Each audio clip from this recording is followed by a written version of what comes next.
എല്ലാവർക്കും നമസ്കാരം. നമ്മുടെ ചേലക്കര നരസിംഹമൂർത്തി ക്ഷേത്രത്തിന്റെ സെക്കൻഡ് പാർട്ടാണിത്. കഴിഞ്ഞ വീഡിയോയിൽ നമ്മൾ ക്ഷേത്രത്തിന്റെ പുറത്തെ കാഴ്ചകളും ചരിത്രവും വാസ്തുവിദ്യ അങ്ങനെയൊക്കെ പലതും കേട്ടു. ആ വീഡിയോ കാണാത്തവരുണ്ടെങ്കിൽ തീർച്ചയായും താഴെ ഡിസ്ക്രിപ്ഷനിലുള്ള ലിങ്കിൽ കയറി നോക്കണം കേട്ടോ. ഞാൻ എന്തായാലും ആ ലിങ്ക് ഇടുന്നുണ്ട്. ഇന്ന് നമ്മൾ കാണാൻ പോകുന്ന ഈ ക്ഷേത്ര ദർശനത്തിന്റെ രണ്ടാം ഭാഗമാണ്. ഈ വീഡിയോ നിങ്ങൾക്ക് വളരെ പ്രത്യേകതയുള്ള ഒന്ന് തന്നെയായിരിക്കും. കാരണം ക്ഷേത്രത്തിലെ പ്രധാന തിരുമേനിയുമായി നമ്മൾ സംസാരിക്കുന്നുണ്ട്. ഭഗവാന്റെ പ്രതിഷ്ഠയെക്കുറിച്ചും ഇവിടുത്തെ പൂജാവിധികളെക്കുറിച്ചും ഈ ക്ഷേത്രത്തിൽ കുടികൊള്ളുന്ന നരസിംഹമൂർത്തിയുടെ പ്രത്യേകതകളെ കുറിച്ചും തിരുമേനി തന്നെ നമുക്ക് വിശദീകരിച്ച് തരുന്നതായിരിക്കും.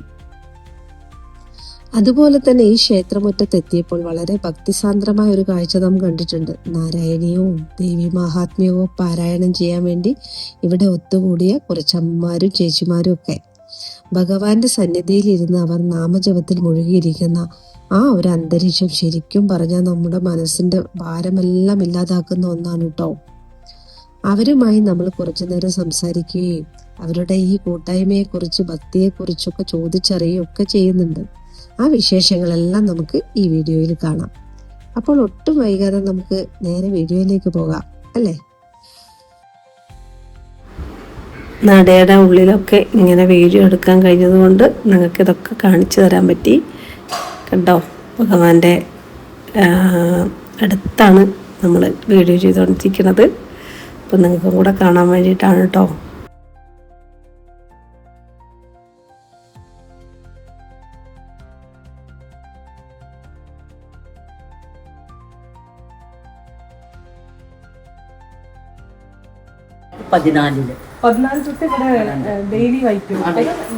എങ്ങനെ എന്തെങ്കിലും എല്ലാ മാസം തിരുവോണത്തിന് അത് കഴിഞ്ഞ് പിന്നെ എന്തെങ്കിലുമൊക്കെ വിശേഷ അതേടെ വലിയ അങ്ങനെയൊക്കെ വരില്ലേ ആ ദിവസങ്ങളിലൊക്കെ ഓരോന്ന് ദേവി മഹാത്മ്യം, ഗീത, നാരായണീയം, സൗന്ദര്യലഹരി, മൂകദാമ്പത്യതി എല്ലാം. ഞങ്ങൾ ഒരു ഗ്രൂപ്പ് എത്ര പേര്? ഞങ്ങൾ ഇവിടെ ഒരു 10-15 ആള്. അല്ല പിന്നെ തോന്നുന്നു ഇങ്ങനെ ഉണ്ട്. ഞങ്ങൾ വരുമ്പോൾ നിങ്ങളെ പ്രാർത്ഥനയിലാണ് ഞങ്ങൾ വെള്ളിയാഴ്ച ഇതൊക്കെ ഇല്ലേ ദേവി മഹാത്മ്യം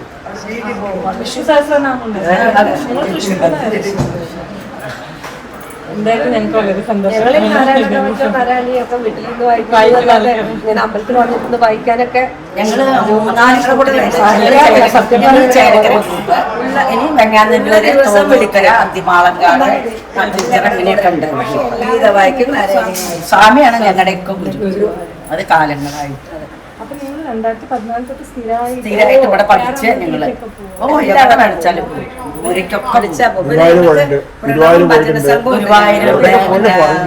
എല്ലാവർക്കും കുറെ സ്ഥലത്തുണ്ട്. എവിടെ 20 പേരുണ്ട്.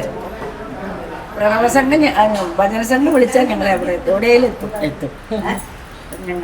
നിങ്ങൾ ഈ നാരായണീയം വായിക്കാൻ തുടങ്ങിയിട്ട് നിങ്ങളുടെ ജീവിതത്തിൽ അയ്യോ, ഇന്നിപ്പോ ദേവി മഹാത്മ്യം ഞങ്ങൾ വായിച്ചില്ലേ, അതില് ഞങ്ങൾക്കുള്ള ഒരു സന്തോഷം ഞങ്ങൾക്ക് പറഞ്ഞാൽ തീരില്ല. അത്രയും ഞങ്ങൾക്ക് മനസ്സിലായി. നാരായണീയം വായിച്ചു കഴിഞ്ഞാണ്ടല്ലോ എന്താ ഞങ്ങൾ പറയേണ്ടത് തന്നെ ഞങ്ങൾക്ക് അറിയാം. അതൊക്കെ ഒരു ഇതാണ് ഗീതയും ഒക്കെ. നമ്മള് വീട്ടിലിരുന്നാൽ നമുക്ക് ഇങ്ങനെ വായിക്കാൻ പറ്റില്ല. ഒരു ഫോൺ വരും, ഇല്ലെങ്കിൽ ആരെങ്കിലും വരും. പക്ഷെ ഇവിടെ വന്നിരുന്നാൽ പറ്റില്ല. നമുക്ക് 4 വരി വായിക്കുമ്പോഴേക്കും വരും.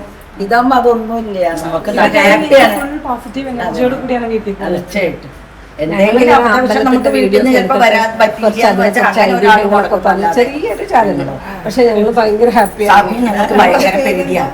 സ്വാമി നല്ല പേടിയാ ഞങ്ങളെ ചീത്തൊക്കെ.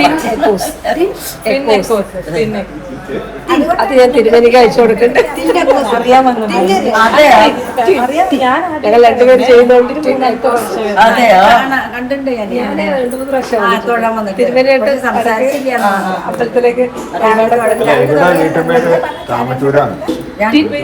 ഞാൻ താമറ്റൂരാണ്. ഇവിടുന്ന് ബ്ലാക്കോടൊന്നും കളക്കാര് വരും. തുടങ്ങിയിട്ടേ ഉള്ളൂ. 1300 സബ്സ്ക്രൈബ് ഒക്കെ ആയിട്ടേ ഉള്ളൂ.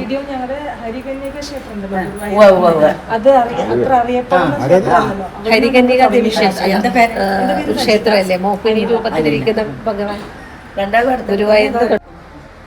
ഇപ്പം ഇവിടെ അമ്പലത്തിലൊക്കെ ഒരുപാട് ആൾക്കാരെ തിരുമേനി പറയുന്ന കാര്യങ്ങളൊക്കെ പറഞ്ഞു. എങ്കിലും ഭഗവാനെ പ്രീതിപ്പെടുത്തുന്ന ഒരാളല്ലേ എല്ലാ ദിവസവും. അപ്പം തിരുമേനിയുടെ വായിലൂടെയും രണ്ട് വാക്കുകൾ ഞങ്ങളെ പ്രേക്ഷകർക്ക് വേണം. തിരുമേനി എത്ര വർഷമായി ഇവിടെ ഭഗവാനെ ഞാനിവിടെ വന്നിട്ട് ഇപ്പോൾ 9ാമത്തെ വർഷം ആവറായി. അതിൽ ഒരു 2 വർഷം കോവിഡിൻ്റെ ഇത് അപ്പോൾ നവരാത്രി ആ സമയത്താണ് ഒരു പ്രാവശ്യം ഞാൻ കുട്ടികളൊക്കെ അതിനുശേഷം പിന്നെ ഇവിടെ അലങ്കാരങ്ങളും ദശാവതാരം പിന്നെ നരസിംഹാവതാരം അലങ്കാരം ചെയ്തിട്ടുണ്ട്. പിന്നെ ഊഞ്ഞാല് കണ്ണും ചെയ്തിട്ടുണ്ട്. അതേപോലെ വിശേഷങ്ങൾ ഇവിടെ ഒരുപാട് പായസം, അതേപോലെ ആട്ട ഉണ്ണിയപ്പം എന്നിങ്ങനെ വെക്കുന്നുണ്ട്. വിശേഷ പൂജ ഒരു ദിവസത്തെ പൂജകളൊക്കെ ഉണ്ടാവും. പിന്നെ ഇവിടുത്തെ ചുറ്റുവട്ടത്തുള്ള ആൾക്കാർ പരിചയപ്പെടുന്നുണ്ട്. 3 പ്രാവശ്യം വന്നപ്പോഴും തിരുമേനി ഇവിടെ ഉണ്ട്. അതെ, അപ്പൊ അതുകൊണ്ട് എപ്പോഴും ഭഗവാനെ എന്നെ അറിയിക്കുന്നത് തിരുമേനിയുടെ പ്രാർത്ഥനയിലൂടെയാണ്. ഭഗവാൻ എപ്പോഴും എന്നെ ഇന്നത്തെ അലങ്കാരം അത്ര ഗംഭീരായിട്ടുണ്ട്. തിരുമേനി ഈ അലങ്കാരം എങ്ങനെയാണ് ഫുൾ ചന്ദന ചാർട്ടുണ്ട് മഹാവിഷ്ണുവായിട്ട് അലങ്കാരം ചെയ്യും. അല്ല എന്താ വെച്ചാലേ ഞാൻ പറഞ്ഞല്ലോ, നേരത്തെ പറഞ്ഞല്ലോ, ഇന്നത്തെ ഭഗവാനെ കാണുന്നുണ്ടല്ലോ ഭയങ്കര നമുക്ക് സന്തോഷം വന്നിട്ട് അങ്ങോട്ട് മതിമറക്കില്ലേ ആ ഒരു രൂപത്തിലേ. അത് മറ്റവരൊക്കെ പറഞ്ഞില്ലേ, ഞാൻ മാത്രല്ല ഇന്ന് അങ്ങനെയായിരുന്നു. ഇന്നത്തെ അലങ്കാരം നല്ലൊരു പ്രസാദമായിട്ടുള്ള മുഖത്തില് നമ്മള് ഭക്തരെ വിളിക്കുകയാണത്. ഞങ്ങൾക്കത് ഭയങ്കര സന്തോഷം. അതേമാതിരി സംബന്ധിച്ച് ഭയങ്കര സന്തോഷം. വേറൊരു കാര്യം പറയാനുള്ളത്, നാരായണീയം വായിച്ച ആന്റിമാരെന്താ പറഞ്ഞതെന്ന് വെച്ചാൽ തിരുമേനിയിലൂടെയാണ് നമ്മൾ ഭഗവാനിലെത്തുന്നത്. അപ്പൊ തിരുമേനിക്കും ആ തിരുമേനിയുടെ ആ ഒരു വരുന്ന ആൾക്കാരോടുള്ള ഒരു അപ്രോച്ചാണ് ഇവരെ കൂടുതൽ ഇങ്ങോട്ട് വരാൻ സഹായിക്കുന്നത്. പിന്നെ നവരാത്രിക്ക് സപ്താഹം ഭാഗവത സപ്താഹം എല്ലാ കൊല്ലം 10-20 വർഷമായിട്ട് സ്ഥിരമായിട്ട് വലിയ വലിയ ആൾക്കാരിക്കോട്ട്. പിന്നെ ഇത് ഭഗവാനെ ഒരുക്കണ ആ ഒരു സമയമുണ്ടല്ലോ, നമ്മൾ ഒരുക്കുമ്പോൾ ആ ഒരു ടൈമില് മനസ്സിൽ മന്ത്രങ്ങൾ ചൊല്ലുകയാണോ അല്ലെങ്കിൽ മനസ്സിൽ എന്തെല്ലാം കാര്യങ്ങളാണ് വരുക, അങ്ങനെ ഉണ്ടാവുമല്ലോ. പൂജയിൽ രാവിലെ 5:30 തുറക്കും. പിന്നെ രാവിലത്തെ കാലത്ത് അഭിഷേകം അല്ലെങ്കിൽ നൈവേദ്യം. അല്ലെങ്കിൽ നമുക്ക് തോന്നുന്നത് അലങ്കാര സമയത്താണ് തോന്നുന്നത്. നമ്മൾ ഉദ്ദേശിച്ചത് ഇവിടെ നമ്മൾ പ്ലാൻ ചെയ്ത പോലെ അല്ല അവിടെ അലങ്കാരം നടക്കും. തിരുമേനി ഇപ്പൊ ഇന്ന് അങ്ങനെ പ്ലാൻ ചെയ്തിട്ടാണോ പോവാ? ഇല്ല, നമ്മൾ ഏകദേശം ഒരു പ്ലാൻ ചെയ്ത് പോകും. പക്ഷെ അവിടെ മാറ്റങ്ങളുണ്ട്. ചെയ്തോണ്ടിരിക്കുമ്പോ അലങ്കരിക്കുമ്പോൾ മാറ്റങ്ങളുണ്ട്. ചിലപ്പോൾ നമുക്ക് തോന്നുന്നു ഇത് വേണ്ട വേറെ, പക്ഷെ മാറ്റങ്ങൾ വരും. എല്ലാം കഴിയുമ്പോൾ അത് മറ്റൊരു രൂപത്തിലായിട്ട്. അല്ല അതൊക്കെയാണ് നമ്മൾ പ്ലാൻ ചെയ്ത അത് നടക്കില്ല. നമ്മൾ ഓരോ അമ്പലത്തിലുള്ള ആ ഒരു എന്താ പറയാ നമ്മളുടെ പോസിറ്റീവ് എനർജിയാണല്ലോ നമ്മൾ. പിന്നെ നരസിംഹത്തിൽ ഞാൻ ഇവിടെ എന്താ സാധനം മനസ്സറിഞ്ഞിട്ട് ഇല്ലെന്നിട്ട് ഞാൻ അങ്ങോട്ട് ഒരു തവണ തടപ്പുള്ള എവിടെയെങ്കിലും പോയിട്ടുണ്ടെങ്കിൽ ഇവിടെ ആ നടയിൽ എത്തിച്ചിട്ടുണ്ടാവും ഭഗവാൻ. ഞാനിപ്പോൾ എനിക്ക് അനുഭവം കുറേ തവണ കഥകളിപ്പഴ ഇല്ലെന്ന് ഞാൻ മനസ്സിലിട്ടില്ല. ഞാൻ അങ്ങോട്ട് ഇങ്ങോട്ട് പോയിട്ട് വരുമ്പോൾ നടയിൽ ആ മണ്ഡപത്തിന് മുകളിൽ കഥകളിപ്പഴം സമർപ്പണമായിട്ട് അറിഞ്ഞു വെച്ചിട്ടുണ്ടോ, അത് അറിയയില്ല. ഇങ്ങനെ കുറെ അനുഭവങ്ങളായിട്ടുണ്ട്. ഇങ്ങനെ നമ്മൾ കുറെ വീഡിയോസിൽ കേട്ടിട്ടുണ്ട്. ഇപ്പൊ ഗുരുവായൂരൊക്കെ തിരുമേനിമാര് കാണും ചിലപ്പോ ഉണ്ണിക്കണ്ണൻ ഓടുന്നതോ അങ്ങനെയൊക്കെ. തിരുമേനിക്ക് അങ്ങനെ എന്തെങ്കിലും എക്സ്പീരിയൻസ് ഉണ്ടായിട്ടുണ്ട്? എന്തെങ്കിലും ഒരു ദൈവത്തിന്റെ ഒരു രൂപമായിട്ട് എന്തെങ്കിലും ഒരു എനർജി എവിടെയെങ്കിലും ഫീൽ ചെയ്ത മാതിരി തോന്നിയിട്ടുണ്ടോ?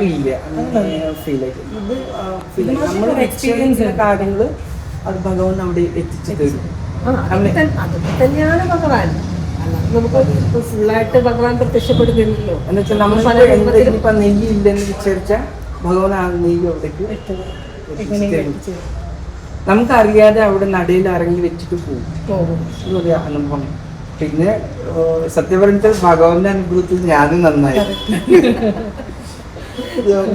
നമ്മൾ എല്ലാ സ്ഥലത്തും ജോലി ചെയ്തിട്ടുണ്ട്. പക്ഷെ നമുക്ക് ഓരോരു ഭാഗത്ത് 2 വർഷം 3 വർഷം. ഇവിടെ ഞാൻ സ്ഥിരമായിട്ട് ഒരു 8 വർഷം. അതെ, ചിലർ പറയാറുണ്ട് ചില അമ്പലങ്ങളിൽ നിൽക്കുമ്പോ കുറേ വർഷങ്ങൾ അവരവിടെ നിൽക്കും. പക്ഷെ അവർക്ക് അവിടെ നിന്ന് വിട്ടുപോകാൻ പറ്റാത്തൊരു ആ ഒരു അടുപ്പം ഉണ്ടാവും എന്ന് പറയുന്നത്. എന്തായാലും ഒരുപാട് നന്ദിയുണ്ട്. തിരുമേനിയിലൂടെ ഞങ്ങൾക്ക് ഇങ്ങോട്ട് എത്താൻ പറ്റും. അപ്പൊ ഇനിയും തിരുമേനിയുടെ പ്രാർത്ഥനയിൽ ഞങ്ങൾ ഉണ്ടാവട്ടെ എന്നുണ്ടാവോ? അപ്പം ഇനിയും വരാൻ വേണ്ടിട്ട് ഞങ്ങള്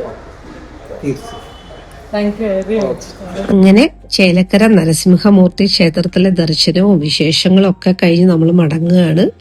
തിരുമേനിയുമായുള്ള സംസാരത്തിൽ നിന്നും ഇവിടെ വന്ന ഭക്തരുമായുള്ള സംസാരത്തിൽ നിന്നും ഈ ക്ഷേത്രത്തിന്റെ ചൈതന്യം എത്രത്തോളം ഉണ്ടെന്ന് നിങ്ങൾക്ക് മനസ്സിലായി കാണുമല്ലോ. ഇപ്പോൾ നമ്മൾ നിൽക്കുന്നത് ഇവിടുത്തെ വഴിപാട് കൗണ്ടറിന് അടുത്താണ്. നരസിംഹമൂർത്തിക്ക് ഏറ്റവും പ്രിയപ്പെട്ട വഴിപാടുകൾ എന്തൊക്കെയാണെന്ന് നമ്മൾ ഇവിടെ ചോദിച്ചറിഞ്ഞു. പാനകം, പാൽപായസം, അതുപോലെ തന്നെ നരസിംഹമൂർത്തി പുഷ്പാഞ്ജലി എന്നിവയാണ് ഇവിടുത്തെ വഴിപാടുകളൊക്കെ. ശത്രുദോഷം മാറാനും ജീവിതത്തിൽ നേരിടുന്ന വലിയ പ്രതിസന്ധികളെ മറികടക്കാനും ധാരാളം ഭക്തർ ഇവിടെ വന്ന് ഈ വഴിപാടുകളൊക്കെ ചെയ്യാറുണ്ട്.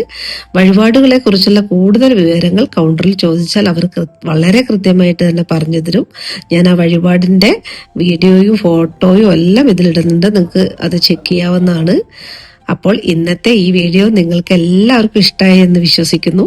ഈ പുണ്യഭൂമിയിലെ കാഴ്ചകൾ നിങ്ങളിലേക്ക് എത്തിക്കാൻ കഴിഞ്ഞതിൽ വലിയ സന്തോഷമുണ്ട്.